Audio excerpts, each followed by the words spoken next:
ravi d'être avec vous ce matin.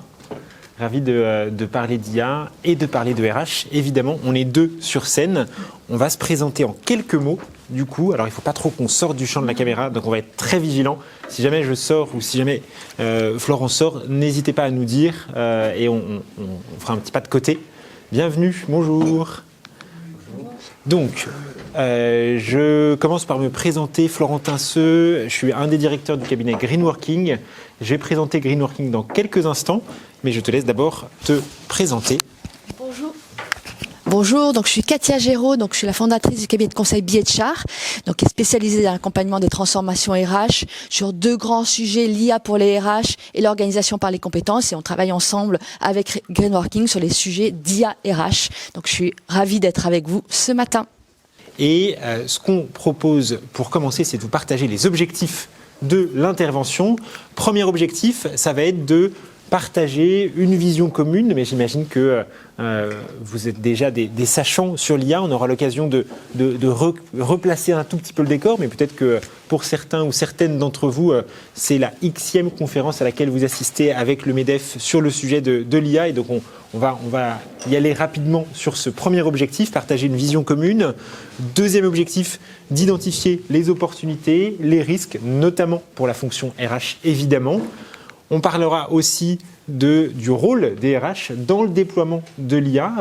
Quel est le mandat qu'on peut donner aux ressources humaines? Comment est-ce qu'on peut articuler le travail des ressources humaines avec la DSI, avec une direction de la transformation? Qui fait quoi dans ce nouveau sujet qu'est l'intelligence artificielle? Et ce sera aussi l'occasion d'échanger. On a prévu un petit jeu de cartes. On fera ça en fin de session pour pouvoir aussi échanger entre vous, parce que c'est une vraie opportunité pour vous d'être là. On a des décideurs RH, on a des directeurs, directrices généraux de différentes entreprises. Donc, ce sera aussi l'occasion d'échanger entre vous en fin de session. On y va et donc on va avoir trois parties assez simplement, mais laissez-vous porter par la présentation. Première partie, on repose le cadre rapidement. Deuxième partie, on se pose la question de quel est l'impact de l'IA sur les métiers des ressources humaines. On va faire un petit zoom sur trois métiers en particulier, mais on approfondira un peu comment est-ce que les RH peuvent utiliser l'IA. Et troisième partie, on essaiera de voir ensemble quel peut être le rôle des ressources humaines dans le déploiement de l'IA. Vous l'utilisez pour gagner du temps, pour avoir accès à des ressources, à des process. La difficulté que vous rencontrez aujourd'hui, c'est de savoir poser les bonnes questions. Savoir poser les bonnes questions et donc savoir bien rédiger un prompt. Il y a un nouveau métier qui est le prompt engineering, encore balbutiant en France, très honnêtement. On le voit beaucoup dans les médias, mais en France, c'est encore balbutiant. Mais ça se développe de plus en plus. La capacité à, savoir bien poser les questions, et deux, savoir quelles questions poser. Parce que c'est pas le tout de se dire, ok, pour rédiger un bon prompt, il faut dire qui je suis, il faut dire le ton que je veux utiliser, être très précis sur le résultat que j'attends, etc., etc. Mais aussi, évidemment, en matière de rédaction de prompt, il y a qu'est-ce que je demande à l'IA? Quels sont les cas d'usage? Quelles sont les utilisations potentielles de l'IA dans mon quotidien? Qu'est-ce qui peut vraiment faire gagner du temps? Est-ce que ça va me faire gagner du temps de traduire un document ou est-ce que ça va me faire gagner du temps de déléguer toute une tâche à un agent autonome ou à une IA générative, toute une tâche qui sinon m'aurait pris beaucoup de temps à faire? Donc il y a une vraie expertise, une vraie maturité à acquérir sur quoi demander à l'IA. Vous utilisez ChatGPT et depuis récemment aussi Gemini, et hier il vous a inventé, d'une question que vous lui posez, 3 arrêts de cour de cassation.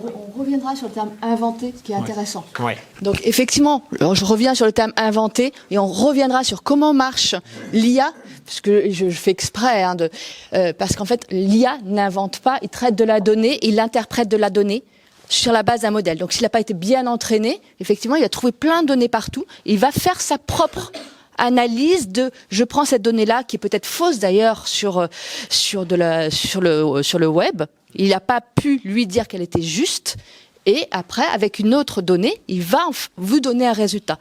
Mais c'est l'importance de la donnée existante et de la justesse de la donnée existante qui permet d'avoir des bons résultats. Et c'est là où on rejoint ce que vous avez dit sur le fait de l'importance je dois contrôler pour savoir si mon résultat est juste.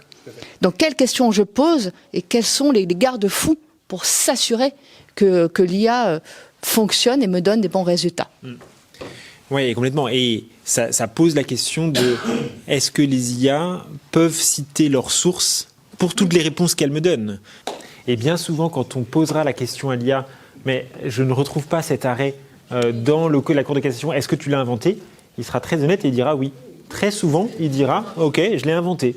Une fois qu'il a compris qu'il l'a inventé et que ce n'était pas la bonne réponse, il va apprendre petit à petit, mais il lui faudra beaucoup d'apprentissage aussi pour pouvoir… Il s'améliore complètement. Ça nous fait une bonne transition, merci beaucoup, sur… On repose rapidement le cadre de comment fonctionne l'intelligence artificielle. Et j'aimerais que vous preniez vos téléphones. Cette première partie, on va la faire de manière un peu interactive le plus possible. Vous pouvez scanner ce QR code et il va y avoir une question qui s'affiche normalement. Donc, la question était la suivante. L'IA générative peut comprendre et raisonner comme un humain. Est-ce que c'est vrai? Est-ce que c'est faux? On a 14 personnes qui ont répondu. On a une majorité de faux. L'IA générative, que ce soit Copilot, que ce soit ChatGPT, que ce soit Gemini, que ce soit Bard, quelle que soit l'IA générative, ils ont avalé plein de données, plein de données, et ensuite ils prédisent, ils probabilisent le prochain mot, le prochain pixel, la prochaine note, si c'est une musique qu'elle est en train de créer. C'est comme ça que fonctionne l'IA, donc il n'y a pas d'intelligence en soi, c'est une notion de probabilité. Ça vient singer, ça vient copier, imiter une des manières dont fonctionne notre cerveau, mais ce n'est pas exhaustif. L'IA on n'est pas encore sur des IA totales qui peuvent effectuer plusieurs tâches complexes simultanément. Il y en a certaines qui peuvent s'en approcher. On voit des résultats assez impressionnants chaque semaine qui évoluent. Mais pour le moment, en tout cas, on est sur une intelligence artificielle qui a un niveau d'intelligence qui n'est pas de la capacité d'un être humain. En fait, ce qui est intéressant à avoir en tête, c'est de se dire que l'IA générative et l'IA ne fait pas forcément mieux qu'un être humain. Par contre, elle fait beaucoup plus rapidement. Et ça, c'est une vraie révolution. C'est ça un des points essentiels à retenir, c'est pas forcément mieux, mais beaucoup plus rapidement. Et c'est une des raisons pour lesquelles c'est une vraie révolution, l'IA générative. Parce que c'est beaucoup plus rapide, parce que c'est très accessible, il suffit de savoir taper sur un clavier. Rien de plus, rien de moins. Si je sais taper sur un clavier, je peux utiliser ChatGPT, je peux utiliser Copilot, je peux utiliser des outils. C'est une révolution aussi parce que ça vient créer du contenu inédit.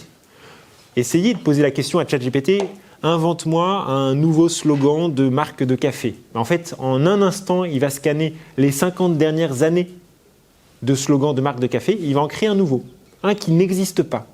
Donc ça, c'est une vraie révolution. L'IA générative peut créer du contenu nouveau, du contenu inédit. Et c'est une révolution aussi parce qu'il y a une vitesse d'adoption qu'on n'a jamais connue jusqu'à maintenant. Aujourd'hui, c'est chaque mois 1,5 milliard de personnes qui se connectent à Copilot. Qui se connectent à ChatGPT. 1,5 milliard de personnes. Donc on a une rapidité d'adoption. C'est en 60 jours que ChatGPT a atteint les 100 millions d'utilisateurs réguliers.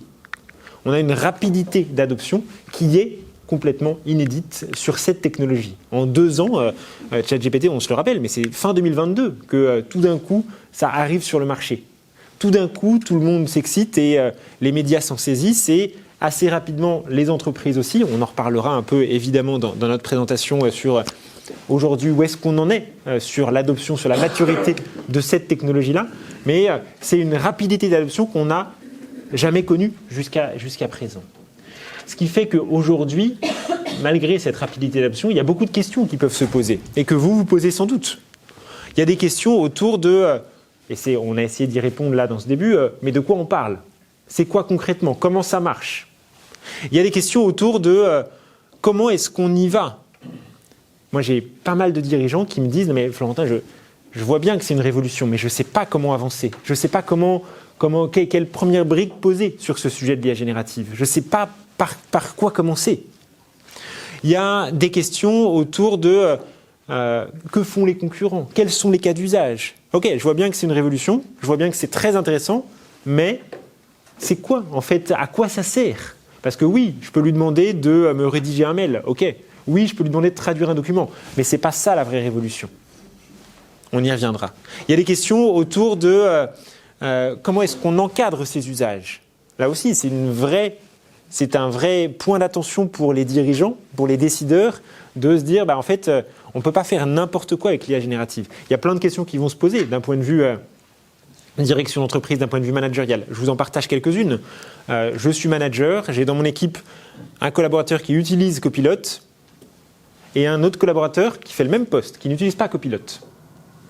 Celui qui utilise Copilot est beaucoup plus performant, beaucoup plus efficace. Celui qui n'utilise pas est beaucoup moins performant, beaucoup moins efficace. Comment j'évalue leur performance ?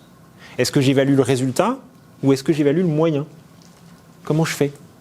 Il y a des questions autour de un manager qui vient me voir et qui me dit non mais attendez, là j'ai un collaborateur qui m'a envoyé quelque chose qu'il avait fait, ça ne correspondait pas du tout, je lui ai dit et il m'a dit ouais mais c'est pas de ma faute, c'est Copilot qui a fait ça. Où est la responsabilité ? La responsabilité est dans la personne qui fait, pas dans l'outil. Mais donc, il y a un certain nombre d'usages qu'il va falloir encadrer. Parce que qui dit nouvel outil, dit nouveaux comportements cibles et nouveaux comportements déviants. Et donc, il faut qu'on arrive à identifier quels sont les bons comportements et quels sont les mauvais comportements en matière d'IA générative. Dans les chartes qu'on est en train de définir sur le sujet de l'IA générative, le sujet de la protection des données, de la confidentialité, je travaille beaucoup avec des organismes de sécurité sociale. Les organismes de sécurité sociale, quand on leur parle de ChatGPT, leur poil se dresse, très honnêtement. Ils manipulent des données de santé. Ils manipulent nos données de santé. En fait, c'est très inquiétant pour eux de se dire, ça se trouve, dans mon équipe, il y a quelqu'un qui utilise ChatGPT, sans me le dire, il faut que vous l'ayez en tête. 39% des salariés français utilisent l'IA générative sans en parler à leur management, sans en parler à leur direction. Donc les usages sont déjà là. C'est ça qu'il faut qu'on se dise en tant que décideur. C'est de toute façon, les usages sont déjà là. On a un train de retard. Mais la clé, c'est comment est-ce qu'on les encadre, comment est-ce qu'on sensibilise, comment est-ce qu'on forme, comment est-ce qu'on fait augmenter le niveau de maturité pour que tout le monde se rende compte que ce n'est pas anodin de mettre des données dans ChatGPT, dans Copilot, etc., etc. Mais oui, le sujet de la protection des données est un sujet crucial. Comment accompagner le déploiement ? On y reviendra. De quoi ont besoin les équipes ? De quoi ont besoin les COMEX ? De quoi a besoin l'entreprise pour pouvoir être accompagnée ? Quid de la gestion prévisionnelle des compétences ? Évidemment que c'est une question qu'on peut se poser de attendez, là, l'IA générative, ça vient faire 20% de mon job. En fait, on est 5 à faire ce job. Si ça fait 20% de 5 personnes, ça fait un ETP. Bon, une fois qu'on a dit ça, qu'est-ce qu'on en fait ? Est-ce que c'est ça la clé d'entrée ? Ou est-ce que la clé d'entrée, c'est de se dire attendez, là, c'est 20% de mon job qui part sur l'IA générative. Est-ce que ma to-do list que j'arrivais jamais à finir, ça veut peut-être dire que je peux passer mon temps à faire autre chose ? Ça veut dire que moi, commercial, j'avais jamais le temps de bien préparer mes rendez-vous. Là, en fait, comme ChatGPT me fait telle et telle tâche, je vais enfin avoir le temps de bien préparer mes rendez-vous. C'est aussi ça que ça peut nous dire. C'est on va réallouer notre temps sur des tâches qui peut-être apportent plus de valeur. C'est une des pistes. Évidemment que la question de la disparition de certains métiers se pose, de la disparition de certaines compétences se pose et inquiète dans les collectifs de travail. Mais ce qu'il faut avoir en tête, et j'aime bien cette formule, c'est que globalement, dans les collectifs de travail, les salariés n'ont pas tellement peur de la machine, ils ont peur de la machination. Ça veut dire quoi ? Ça veut dire qu'ils n'ont pas peur de l'outil en tant que tel, mais ils ont peur que les entreprises s'en servent pour leur déposer une lettre de licenciement économique ou de licenciement tout court sur leur bureau un lundi matin. Donc c'est ça qu'il faut qu'on accompagne en tant que décideur, c'est comment est-ce qu'on anticipe, comment est-ce qu'on accompagne et quelle est la cible qu'on se donne demain sur les compétences, sur les métiers, sur les effectifs dans vos différents métiers. Il y a effectivement la question de la charte, on y reviendra, on pourra approfondir. Il y a la question de quel est l'outil à disposition ? En fait, l'idée, ce n'est pas forcément de dire... Il peut y avoir plusieurs stratégies d'entreprise. Il y a des entreprises qui vont être très protectrices et qui vont se dire « Oh là, cette technologie, on ne veut pas y toucher. » Ça veut dire qu'on bloque tous les accès à tous ces types d'intelligence artificielle. Moi, j'ai des entreprises qui me disent « Ok, mais maintenant, en fait, sur l'Internet de l'entreprise, quand je suis dans les locaux, je ne peux pas accéder à ChatGPT, je ne peux pas accéder à Gemini, je ne peux pas accéder à Bard, je ne peux pas. » Donc, on peut bloquer certaines URL. On peut aussi développer, on peut outiller. C'est-à-dire qu'on peut développer, on peut utiliser des outils qui sont validés d'un point de vue sécurité. Si vous utilisez Copilot, en fait, c'est Office. Donc, vous avez déjà vos données sur Office. Vous pour moi, la clé, c'est dans l'identification du bon outil, celui qui va vous garantir la sécurité de vos données. Je ne sais pas si tu veux rajouter... Non, mais je suis complètement en phase et je complète sur le fait qu'effectivement, il peut avoir des stratégies de développer en interne sur sa propre IA, et beaucoup d'entreprises font ça, mais c'est surtout accompagner, au-delà de la charte, accompagner les collaborateurs à l'acculturation de ce qu'est l'IA, comment ça marche, et de la donnée, comment cela fonctionne, et de cette prise de responsabiliser les collaborateurs dans cet usage-là. Ça a ses limites. Voilà. Évidemment que ça a ses limites. Parce que sur mon téléphone, très rapidement, je peux aller installer ChatGPT et mettre des données confidentielles. Donc exactement. Déjà, avec votre téléphone, vous avez des données qui sont... Voilà. Donc c'est en ça que c'est un accompagnement entre la DSI, la DRH, pour accompagner sur la prise de conscience de ces comportements. Vous avez une question? Juste pour rebondir, le blocage, ça marche pas. Ah, bah oui. Parce qu'en fait, voilà. mon ordi perso, je peux aussi aller... Voilà, sur mon téléphone perso, j'y vais. C'est les tendances que l'on voit de plus en plus en interne, de développer ces outils ou de faire des partenariats, effectivement, avec Mistral, avec Microsoft, etc., pour avoir son propre outil sur la base des modèles du marché. D'expliquer quels sont les bons comportements. C'est pour ça. Je complète et ensuite je donne la parole. Mais c'est aussi de dire... ok, vous utilisez ChatGPT, mais ce qu'on vous demande, c'est pas forcément de plus utiliser ChatGPT, mais c'est quand vous l'utilisez, de ne pas mettre de nom de personne, ou alors de mettre un faux nom d'une personne. C'est aussi ça. C'est pour faire évoluer le comportement, on peut aussi prendre des solutions un peu de contournement, parfois. Ça démontre qu'il y a un mouvement qui se fait au niveau personnel, et il faut que l'entreprise ne soit pas en retard par rapport à ce mouvement qui se fait au niveau personnel. J'utilise à titre personnel ChatGPT, donc l'entreprise doit me permettre d'avoir ces usages-là à titre professionnel. Donc c'est ce travail avec votre direction générale, avec votre DSI, pour que ça soit pas que d'un point de vue techno, mais aussi d'un point de vue effectivement éthique et comportemental, comme tu dis, pour accompagner ces transformations. Exactement. Exactement. Bien sûr, ouais, tout à fait. Ça fait partie des risques. Aujourd'hui, ce qu'on constate, c'est que les usages vont plus vite que les entreprises, en fait. Ce qu'on constate, c'est qu'il y a énormément d'attentes, individuelles comme collectives, et que ces attentes, aujourd'hui, sont d'une certaine manière déçues. Si je devais résumer un peu en une phrase, où est-ce qu'on en est aujourd'hui? Des attentes exagérées et des déception aujourd'hui sur la réalité de ce qu'on peut faire vraiment. C'est ce qu'on voit dans les sondages, c'est ce qu'on voit dans les chiffres. On ne va pas vous assommer de chiffres, mais c'est ça globalement l'idée. On vous mettra quelques chiffres dans la présentation que vous pourrez recevoir à l'issue de l'atelier, mais c'est ça globalement ce qu'on constate aujourd'hui. Des attentes très élevées, individuelles comme collectives, des déceptions quand même sur la réalité de ce qu'on peut faire là demain sur le sujet. Et c'est forcément des solutions payantes du tout. Parce que la solution gratuite, elle, justement, en termes de confidentialité, ne garantissent absolument rien, voire même... Oui, ce qu'on dit habituellement, alors on ne le dit pas forcément sur les IA, mais on le dit sur d'autres outils, c'est quand le produit n'est pas payant, ça veut dire que c'est vous le produit. Voilà. Si vous ne payez pas, ça veut dire que vos données sont utilisées pour rentabiliser d'une certaine manière l'IA. Ouais. Donc effectivement, oui, les données sont utilisées dans... Ça a un coût quand même aussi très important pour l'entreprise. Complètement. Parce que c'est quoi, c'est 20 € par... Alors c'est variable. ChatGPT par exemple, c'est 20 € par licence. Copilot, alors il y a différents niveaux de licence. 20 € par mois, oui, tout à fait. Ouais. Copilot, ça va être le même ordre de grandeur, un peu plus peut-être. Copilot, c'est assez cher, donc ça dépend des IA. Après, c'est des stratégies de partenariat aussi, et donc. Je vous propose qu'on passe à la deuxième partie. Et pour introduire cette deuxième partie, on voulait vous partager un peu une clé de deux entrées possibles sur le sujet de l'IA. Deux entrées possibles parce que on vous partageait, il y a beaucoup de dirigeants aujourd'hui qui se disent on ne sait pas par quel bout prendre le sujet. Schématiquement, il y a deux clés d'entrée possibles. Soit on le prend et on essaye d'analyser les impacts sur les métiers des ressources humaines. C'est ce qu'on va faire dans la partie juste à l'instant, se dire en fait par process RH, pour le recrutement, pour la gestion des talents, pour l'admin, quels sont les impacts de l'IA générative sur les métiers et sur les fonctions RH. Soit on peut se dire quels sont les impacts sur mon entreprise, en matière de collaboration, en matière de management, en matière de prise de décision. Et donc là, on est sur un point de vue plus macro et plus transmétier, transfonction. C'est les deux clés d'entrée qu'on voit généralement et sur lesquelles on accompagne nos clients. Et maintenant, on va approfondir chacune des clés d'entrée. On commence déjà par les impacts sur le métier de RH. Je n'aime pas.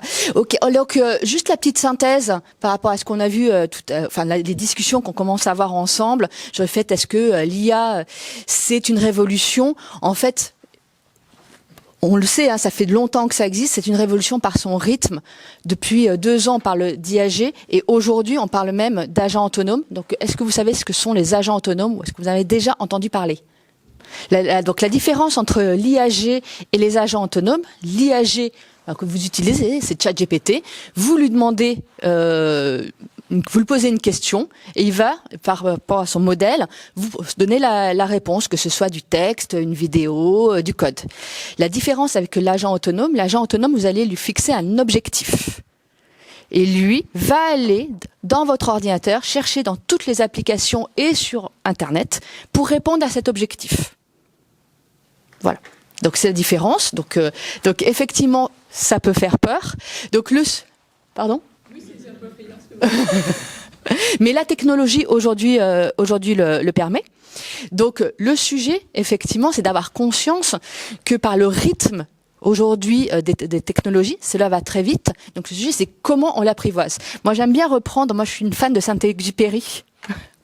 Donc j'aime bien reprendre l'image du dialogue entre le renard et le petit prince quand il dit apprivoise-moi et si tu m'apprivoises, on sera l'un pour l'autre indispensable. Et donc c'est un peu cette image-là qu'il faut avoir, le voir positivement, se dire comment on apprivoise l'IA pour qu'elle révèle le meilleur d'elle-même et qu'on ne subisse pas l'IA.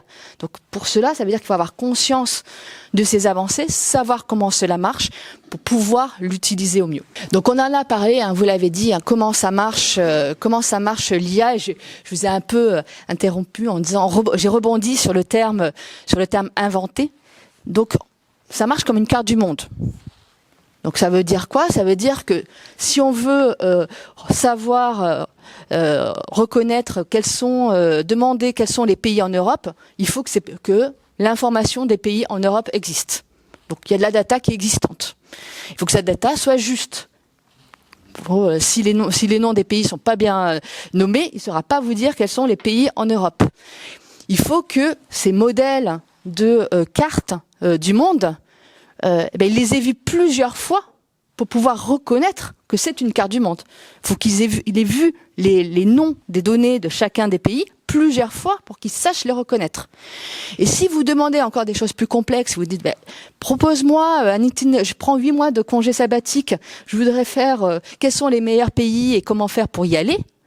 Il faut non seulement qu'ils connaissent tous les pays, toutes les villes, toutes les routes, tous les aléas en fonction de la météo. Donc il y a une énorme donnée qui doit avoir eu et il a dû s'entraîner pour pouvoir proposer les bonnes réponses.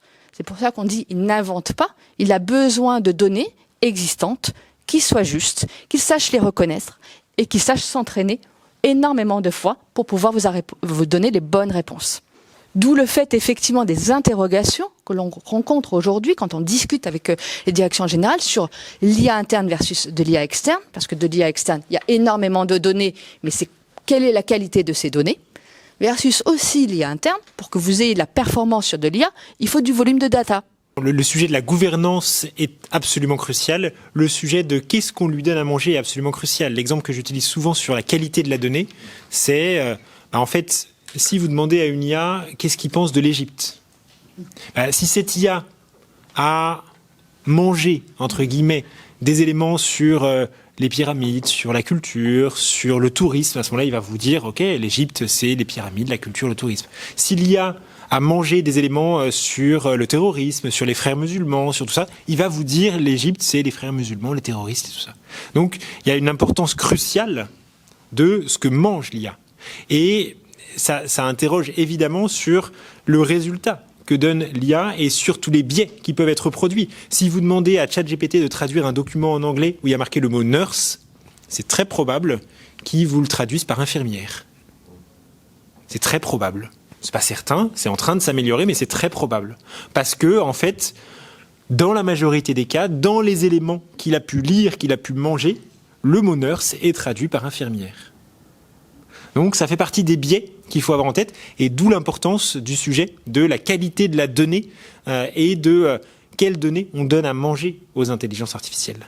Donc si on veut apprivoiser cette IA et en faire quelque chose de positif, en fait on voit trois bénéfices potentiels. Un, on l'a vu, c'est les gains d'efficacité, c'est comment l'IA va vous permet de vous décharger de tâches administratives répétitives au bénéfice de plus de relations. Et on entend, je sais pas pour vous, mais tous les jours des RH qui disent « Je suis pris dans le quotidien, je n'ai pas le temps d'aller voir les managers, je n'ai pas le temps d'aller voir les collaborateurs. » Donc, bénéfice pour plus de relations. Deuxième usage, le pilotage. Plus de data pour mieux analyser. Avec le point qu'on disait, ça veut dire que la data est de qualité. Et que dans la gouvernance de la data, vous mettez toujours à jour, et c'est pour ça que c'est important d'accompagner vos collaborateurs sur qu'est-ce que l'on met sur l'ordinateur pour que la data soit de qualité. Et l'expérience collaborateur, permettre une expérience plus personnalisée. C'est d'abord été le marketing qui a été très fort via l'IA pour vous pousser, on l'a tous les jours sur nos smartphones, vous pousser des propositions qui sont complètement adaptées à votre profil. On fait la même chose en termes RH.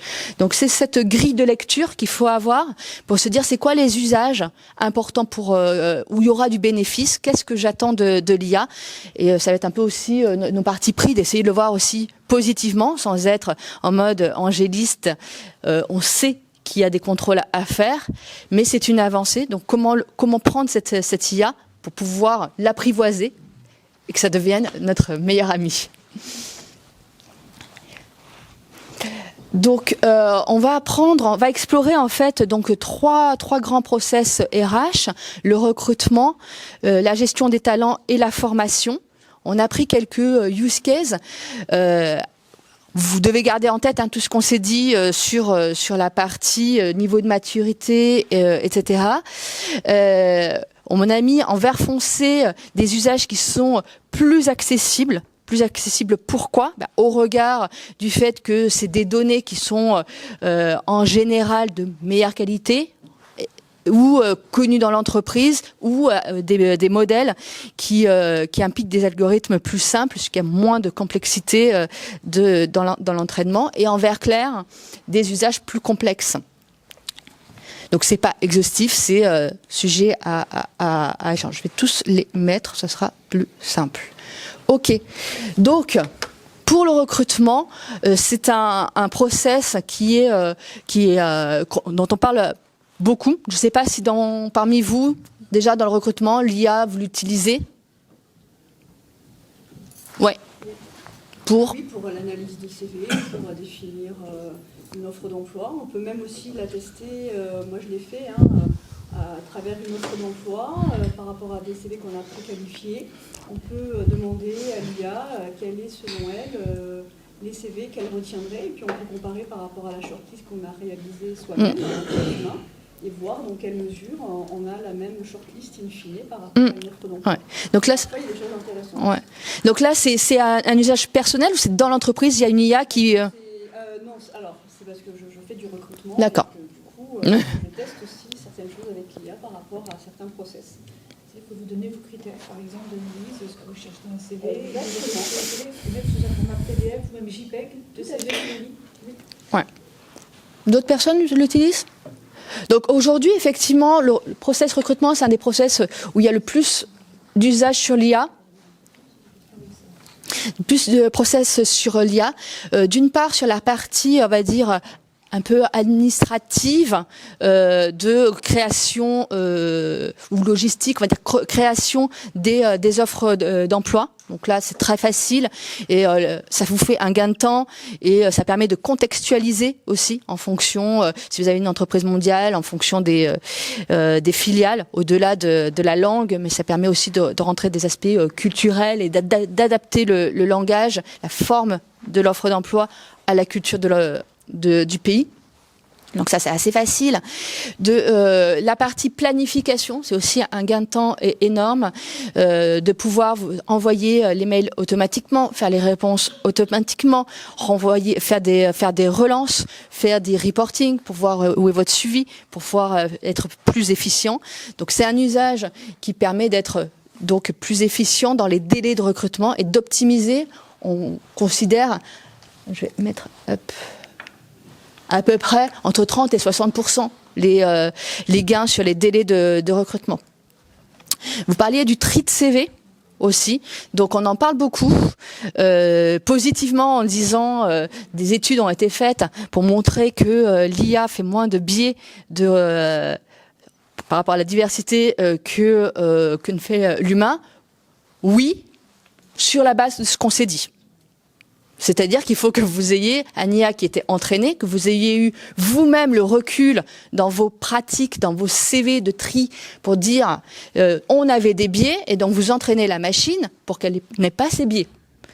Donc c'est pour ça qu'on l'a plutôt mis pas en gras pour dire c'est vrai qu'il y a la capacité avec l'IA de faire du tri de CV.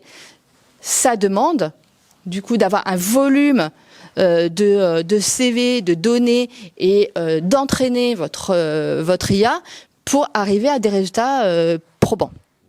Donc là, c'est des usages qui sont assez communs aujourd'hui, qu'on voit dans les entreprises. Pour aller un cran plus loin sur la partie IA, capacité, c'est le chatbot.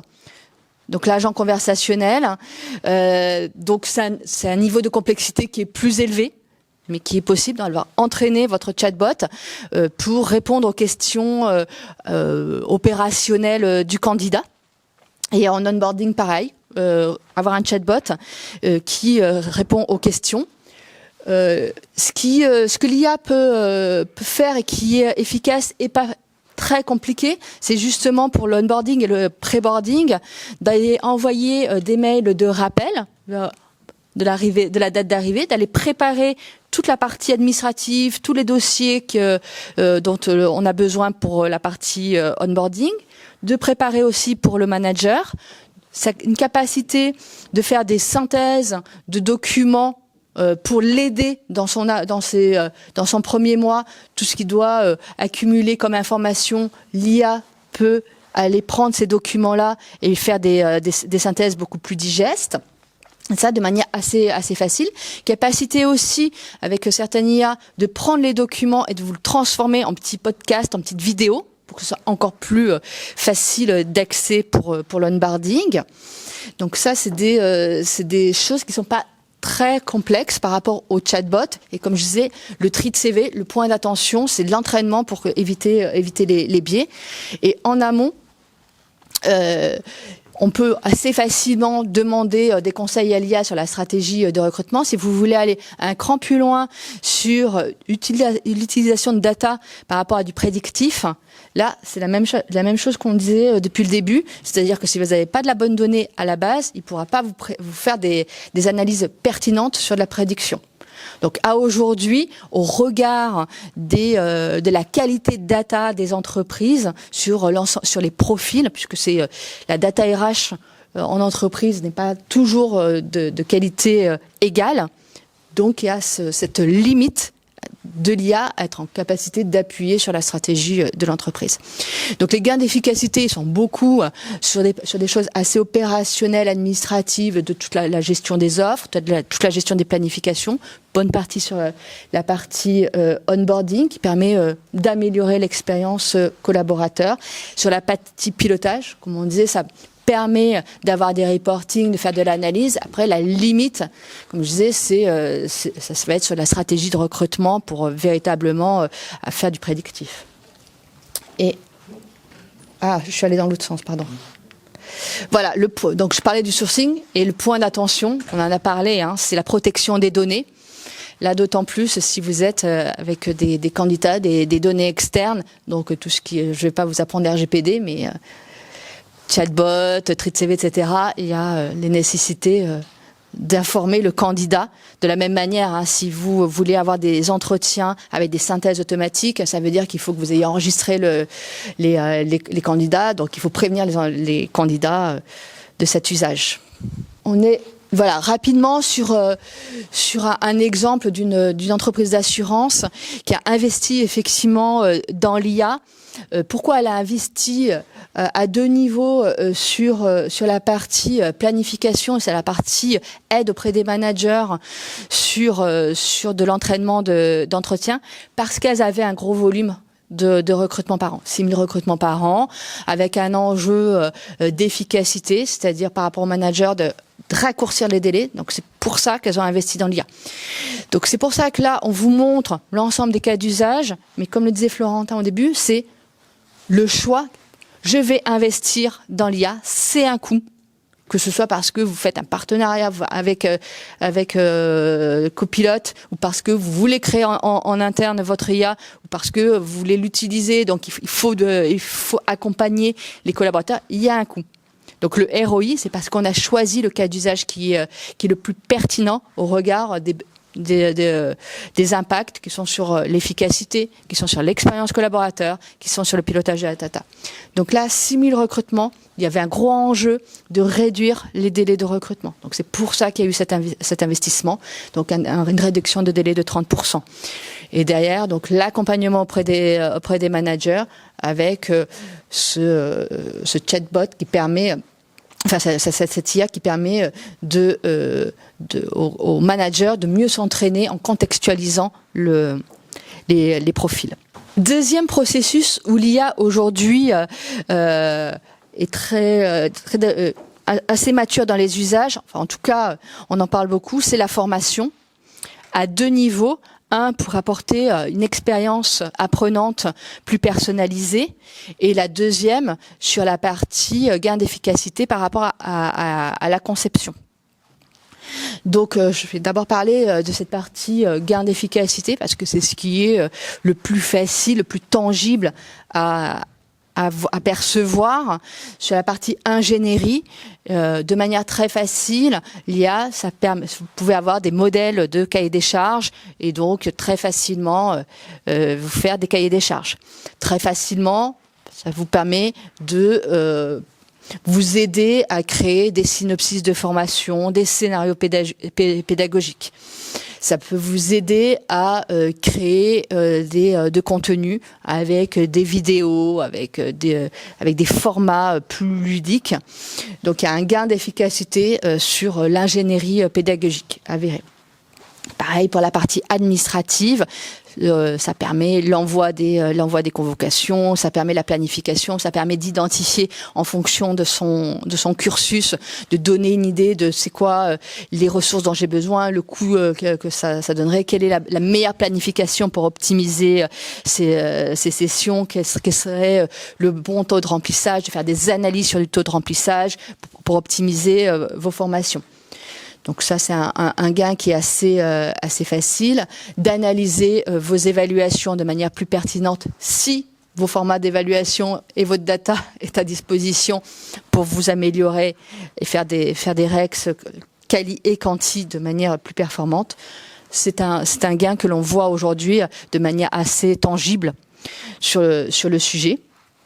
La partie chatbot aussi est un usage intéressant pour la formation, pour faire des réponses, des échanges avec les apprenants pendant et de manière asynchrone, avec le point que j'indiquais sur comment fonctionne un chatbot.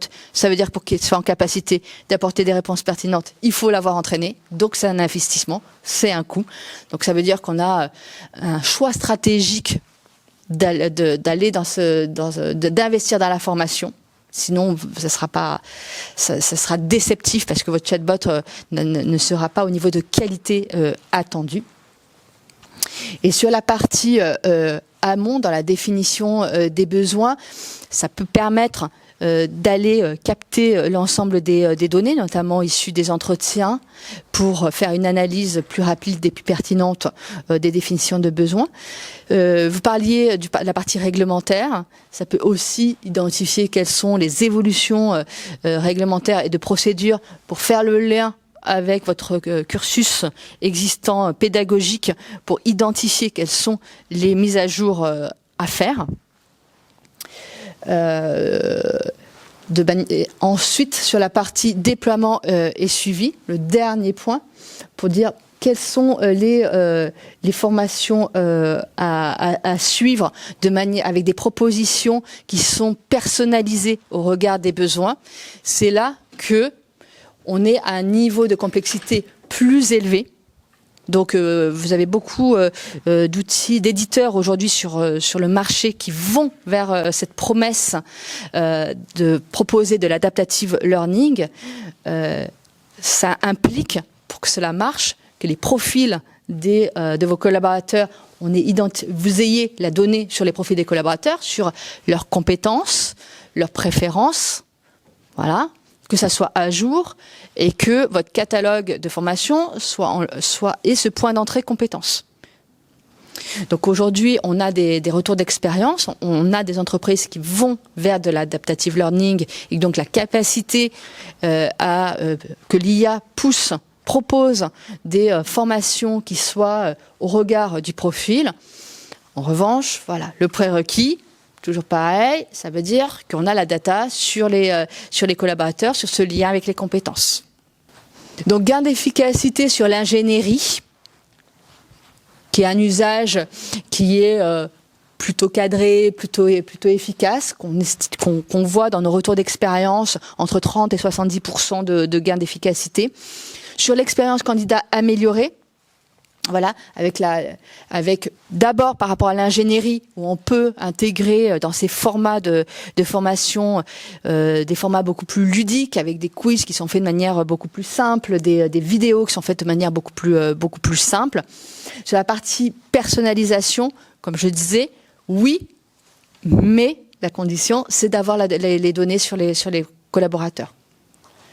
Donc, ensuite, sur la partie conception, le point, c'est que c'est des gains d'efficacité, surtout sur des formations assez simples. Plus la formation est complexe, plus la limite de l'IA pour vous assister sur une formation qu'elle n'a jamais vue, les résultats seront moins probants, forcément. Et comme je disais, l'adaptative learning. Question très pratique. Tout ce que vous présentez et ce qu'on vient de voir avant sur le recrutement, on peut le faire avec ChatGPT aujourd'hui, ou est-ce qu'il faut avoir sa propre IA, ou à la fois pouvoir adapter son IA à la fonctionnalité de son activité d'entreprise? Enfin, le point, c'est pour ça que je disais, ça dépend de l'usage que vous voulez. L'adaptative learning, ChatGPT, il va pas vous pousser, il va pas pousser à vos collaborateurs des formations en lien avec votre. Sur toute la partie, là, les premières. Ce que je mets en simple, alors c'est pas que ChatGPT. Par exemple, ChatGPT n'est pas capable de créer une vidéo. Mais en revanche, vous avez des outils, des IA en OpenIA qui sont capables de créer des vidéos. Gestion des talents, on parle de manière globale, c'est-à-dire en intégrant la partie performance, la partie carrière, la partie mobilité. Donc, quand on entend que la compétence a une durée de vie de 1 an et demi, que les nouvelles générations ont des attentes très fortes sur des parcours qui se diversifiés, l'IA est une promesse. C'est un enjeu, c'est une promesse.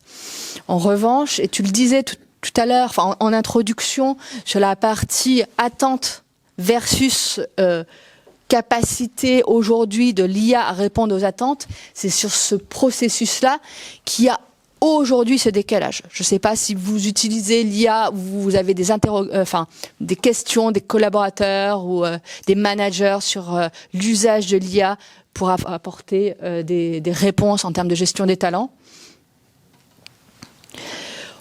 En tout cas, toujours pareil, l'IA fonctionnant à partir de data, ça veut dire que la gestion des talents, on parle de l'humain.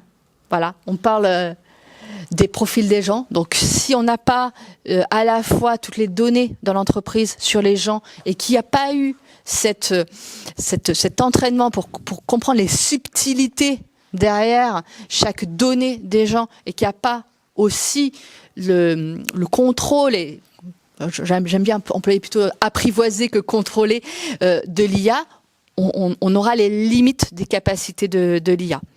Donc on est plutôt au début et à qu'est-ce qu'on veut faire de l'IA pour travailler sur la gestion des talents, que véritablement des usages qui sont aujourd'hui avec des vrais retours d'expérience, comme on le voit sur la partie recrutement et sur la partie formation.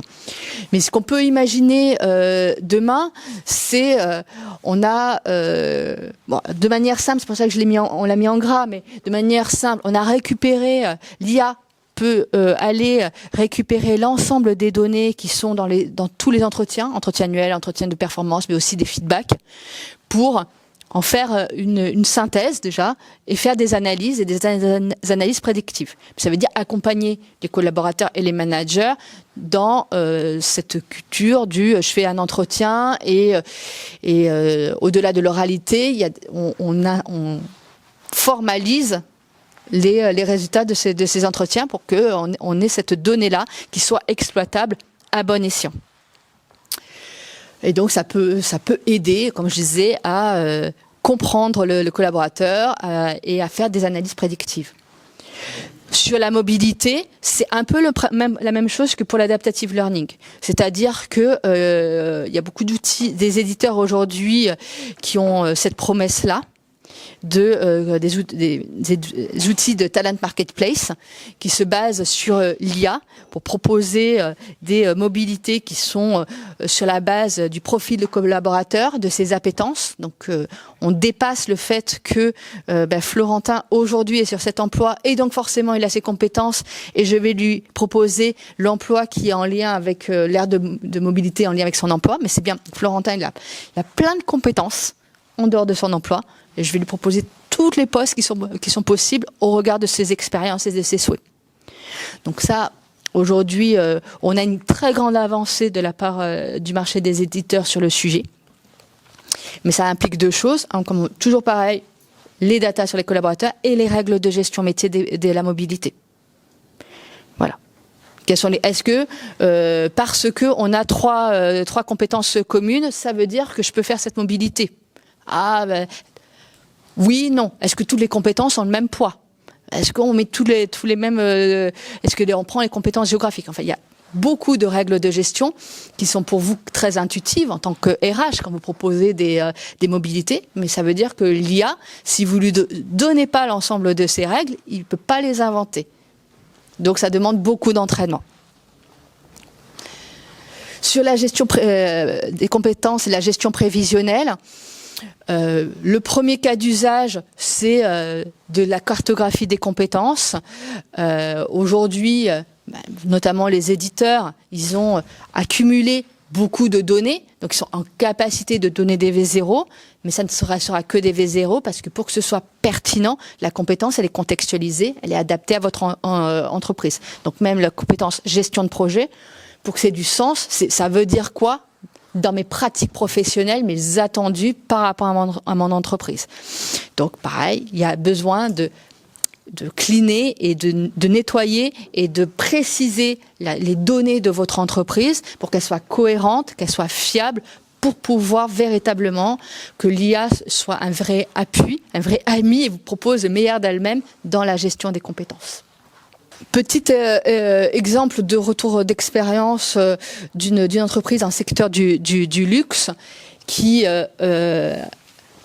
travaille entre marques, avait un projet, enfin un enjeu très fort de booster la mobilité entre les marques, intermarques plutôt que d'être juste intramarques. Donc là, il y a eu un investissement dans un outil du marché. C'était un projet de 1 an. Voilà. Pour vous dire, dans les ROI, c'est pour ça qu'on dit, c'est quoi le cas d'usage? C'est quoi l'enjeu business? C'est quoi les impacts derrière pour prioriser vos usages? Donc, effectivement, ça a permis d'augmenter la mobilité, mais ça a impliqué, au-delà de l'investissement dans la techno et qui amène ces modèles de données, et ça accélère le fait d'avoir des référentiels qui soient propres. Ça implique tout de même un travail entre 4 à 6 itérations par grand domaine avec le business pour s'assurer d'avoir des bons résultats en termes de modèles de compétences et de règles de gestion métier pour fournir des mobilités qui soient cohérente par rapport à la réalité des postes. Il y a plein de métiers qu'on n'a pas abordés. Le métier de gestionnaire de paye, tous les métiers autour de l'admin, mais complètement, tous les métiers de la gestion. Là, on en a focusé plutôt 3. Tous les autres métiers RH peuvent potentiellement être impactés. Complètement d'accord. Mais pour rebondir, on a montré la partie admin du recrutement et de la formation, qui est l'usage le plus facile d'accès. Donc c'est un peu la même chose pour les emplois qui ont une grosse partie admin en fait. Pour tout ce qui est traitement de texte, pour aller faire des synthèses, pour aller identifier un point particulier, là l'usage est assez facile. D'autres réactions sur quel métier RH vous voyez le plus d'opportunités en matière d'IA générative ? Ça fait peur, ouais. Ça, c'est une bonne réaction aussi, effectivement. Ça questionne, ça fait peur sur le devenir des ressources humaines. Ça peut faire peur en se disant, demain, les RH feront quoi ? Ça peut aussi questionner en se disant, c'est ça, quels sont les nouveaux métiers qui vont apparaître ? À quoi est-ce que je vais occuper mon temps RH demain ? Si ce n'est pas à rédiger des contrats, peut-être que c'est plus à expliquer le contrat à mes équipes. Tu vois. Il peut aussi y avoir un peu cette réorientation de mon temps et cette réallocation de mon temps sur des tâches que l'IA ne fait pas. C'est une révolution. Ouais, on est d'accord. Ce qu'on dit, c'est que l'IA remplace des tâches, pas forcément des emplois. Alors, je serais plus nuancé que ça. J'aurais dit la même chose. J'aurais dit la même chose il y a 1 an. Aujourd'hui, je ne serais pas aussi prudent là-dessus.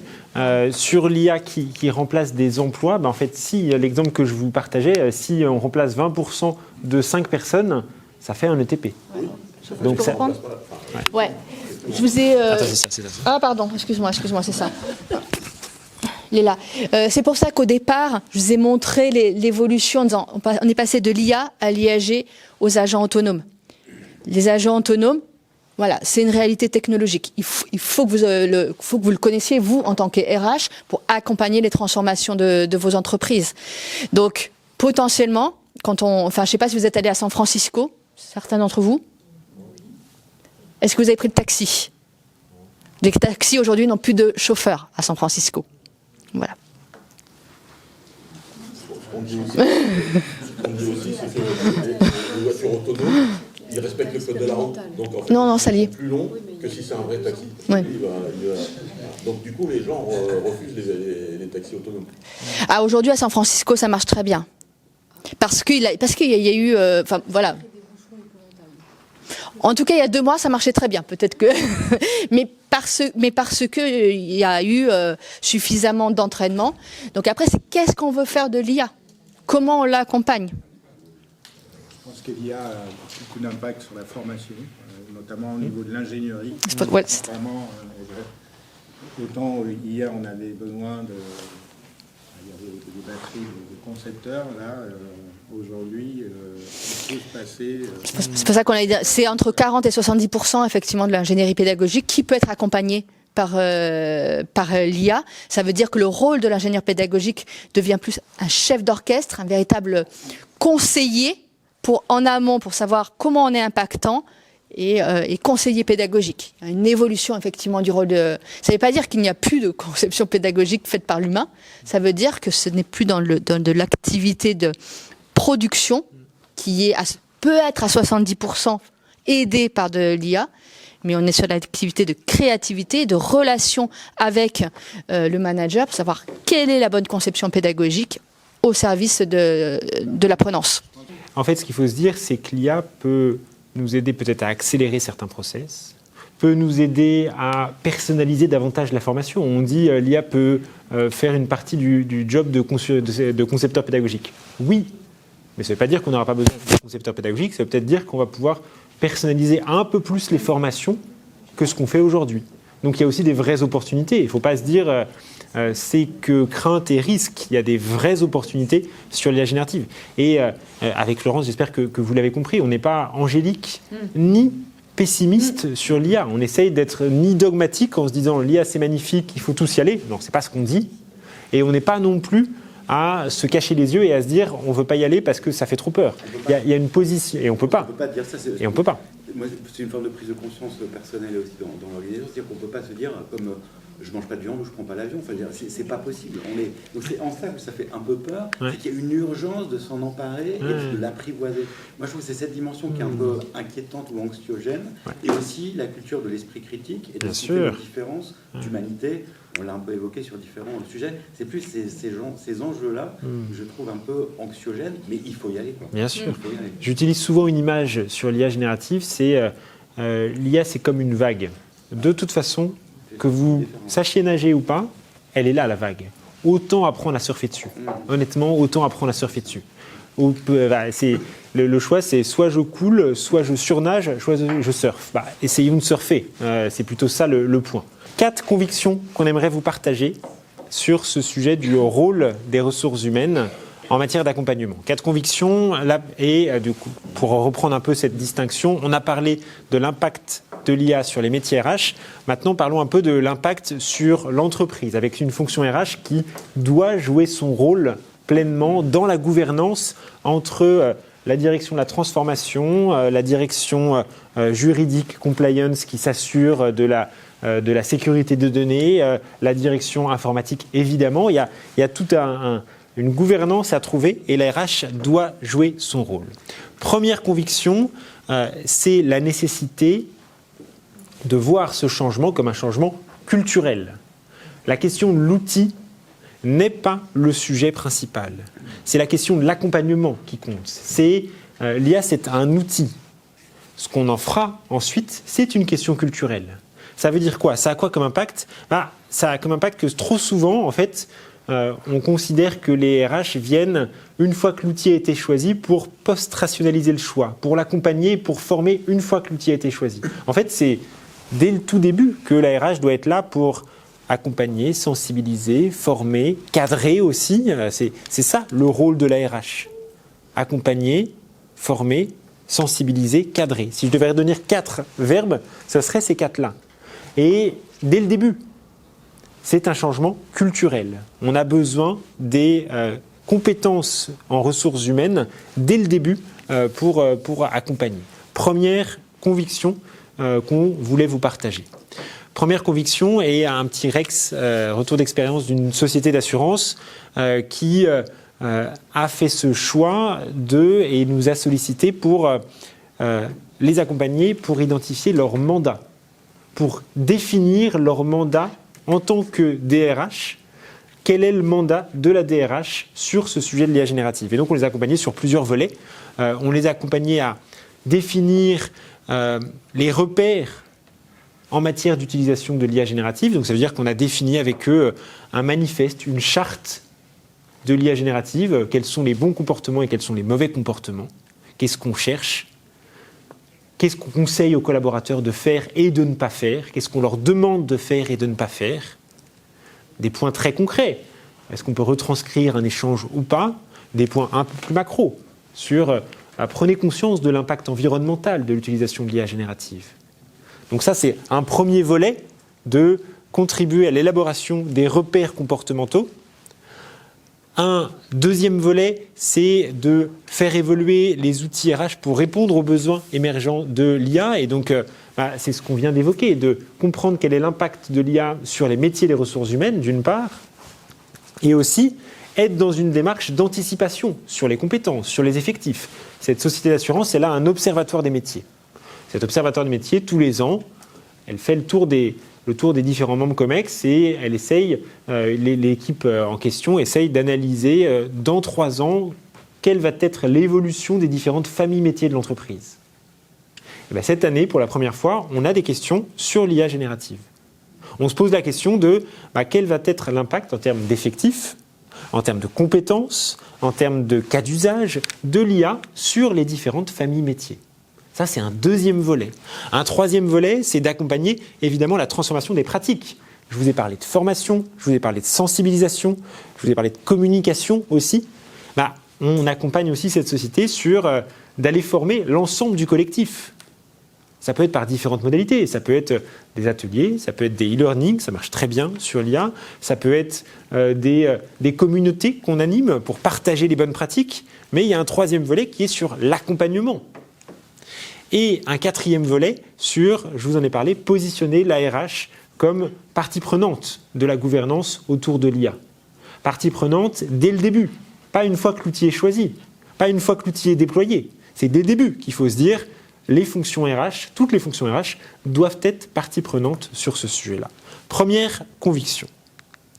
Deuxième conviction, c'est que pour avancer sur ce sujet, pour savoir comment commencer sur ce sujet de l'IA générative, c'est de commencer par des cas d'usage.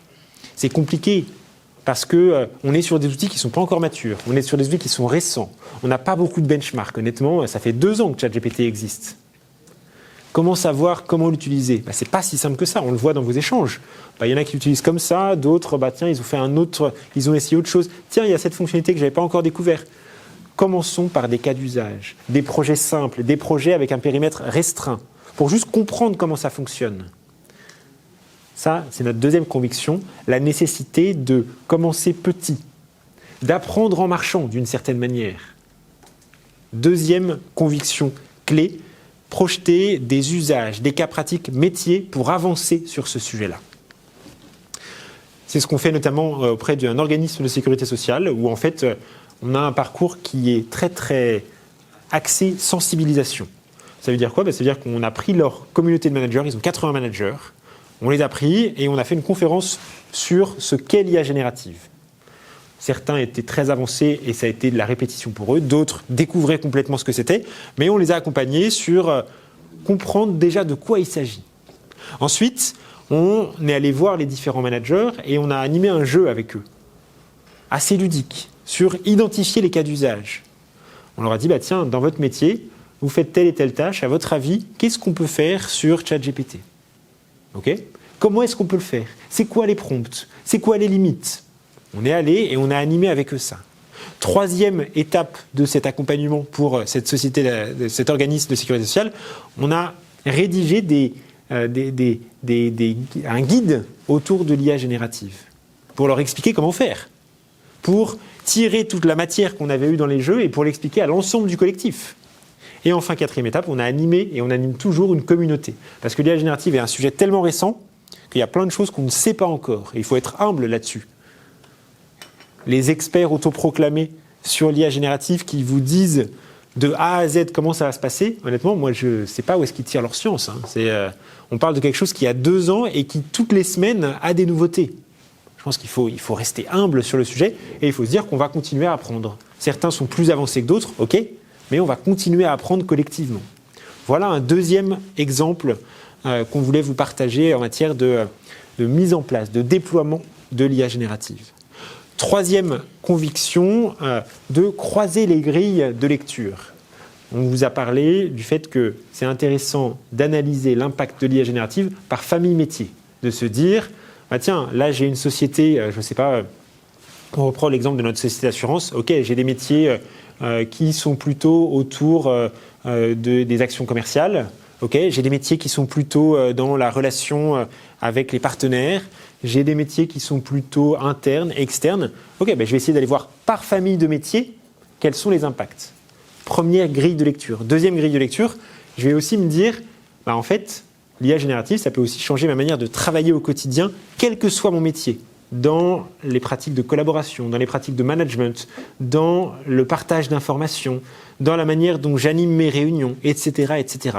Ça, c'est des cas pratiques qui sont qui sont communs à toute l'entreprise. Croiser ces 2 grilles, c'est un bon moyen d'être le plus exhaustif possible pour aborder ce sujet-là. Troisième conviction.